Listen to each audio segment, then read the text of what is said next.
Bismillahirrahmanirrahim. Alhamdulillah. Wassalatu wassalamu ala rasulillah.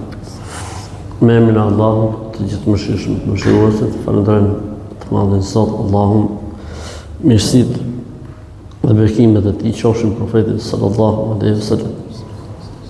Ka muslihna bir-ramli fi at-tawafi wal-umra. في الطواف والعمرة وفي الطواف الأول في الحج.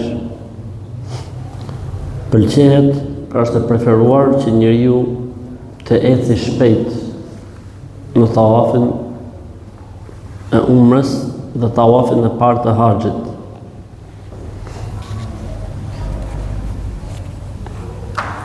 Njeriu kur bën tawafin e umrës, është mirë që në 3 tawafet e para, pra në 3 rrotullimet e para të eci me shpejtësi, me vrap. Qofse janë mundësit edhe pushtet, qofse nuk janë mundësit dhe pushtet, nuk ka problem. Pastaj në 4 të mbeturat ecën nga dalë normalisht.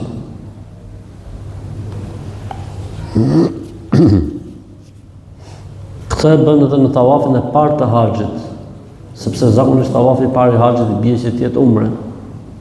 Ndërsa në tawafin e haxhit, që është tawafi i haxhit, ecën normalisht. Abdullah ibn Omer radhiyallahu anhu tregon se i dërguari Allahut sallallahu alaihi wasallam kur rrotullohej rreth Ka'bës, rrotullohej me shpejtësi në 3 rrotullimet e para dhe ecte normalisht në 4 rrotullimet e dyta. Ndërkohë që vraponte në lugin mes Safas dhe Merves. Atëherë vraponte në 3 rrotullimet e para dhe ecte në 4 të tjerat dhe vraponte në lugin mes Safas dhe Merves. Cila është lugina mes Safas dhe Merves? 2 kodrat jeshile, 2 dritat jeshile. Ato ku janë sot dritat jeshile ka qenë lugina ku ecte uji. Dhe Haxherja nuk i dhimbshin komët të ty nga që ishte rom, edhe ecte vrap. Sa kalonte dritën jeshile të dytën, filloshin guralecët, filloshin ferrat, edhe ecte avash. Po kështu edhe kur kthehej. Sa fillonte drita jeshile, atë kos ka pas dritë jeshile, po ka qenë shtrati i luginës. Në shtratë luginës ecën uji. Duke qenë se ecën uji nuk ka guralec, po ka aromë të butë. Pra, historia e ecjes me vrap mes 2 dritave jeshile sot e ka origjinën sa aty ka qenë shtrati i luginës, ka qenë aroma e butë, nuk i dhimbshin komët edhe ecte me vrap. Dhe ka mbet traditë edhe sot e kësaj dite. Ajo e ka bërë për hall, ne e bëjmë si adhurim për Allahun Xhelalu. Abdullah ibn Abbas, që thashë tregon se i dërguari Allahu sallallahu alaihi wasallam erdhi për të bërë umren në Mekë. Idhujtarët ishin rreth e përqark të Ka'bës dhe flishin mes njëri tjetrit. Sa i ka dobësuar këta, sa i ka dobësuar këta pra muslimanët, malarja e Medinës, se Medinja ka qenë vendi malarjes. Po faktikisht, kur kanë shku në Medinë, kështu ka qenë. Dhe njerëzit smuheshin shpesh. Dhe pejgamberi sa se ngriti durët dhe boni dua, tha o Allah, Zoti im, çoje malarjen e Medinës në filan vend Gjuhfe. Edhe qysh nga ajo ditë që ka bërë duan pejgamberi sa se me sot s'ka pas më malarje në Medinë.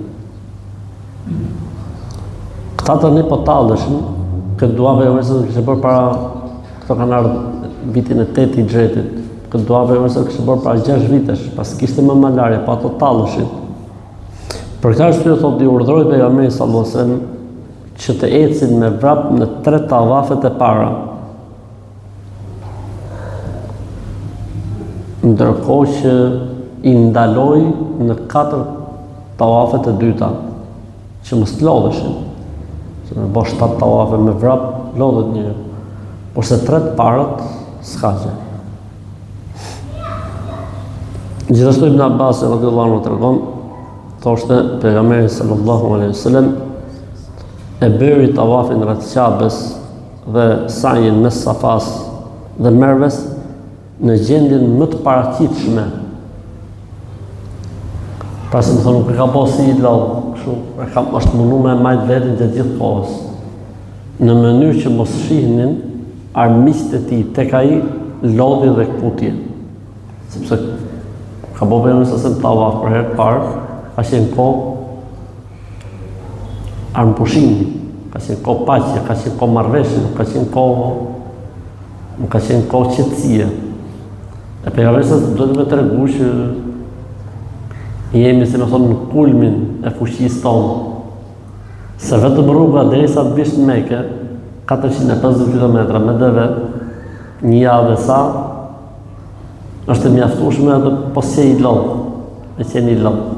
Ajo më pastaj atë ditë që më rrim bësh tawafin. Mirë po pejgamberi sa se thotë, Abdullah ibn Abbas është munduar që mos të paraqitej aty në asnjë moment dobësie. Pra është munduar me qenë vazhdimisht sa më paraqitshëm gjatë gjithë tawafit edhe gjatë gjithë sajit. Assalamu alaikum wa rahmatullahi wa barakatuh.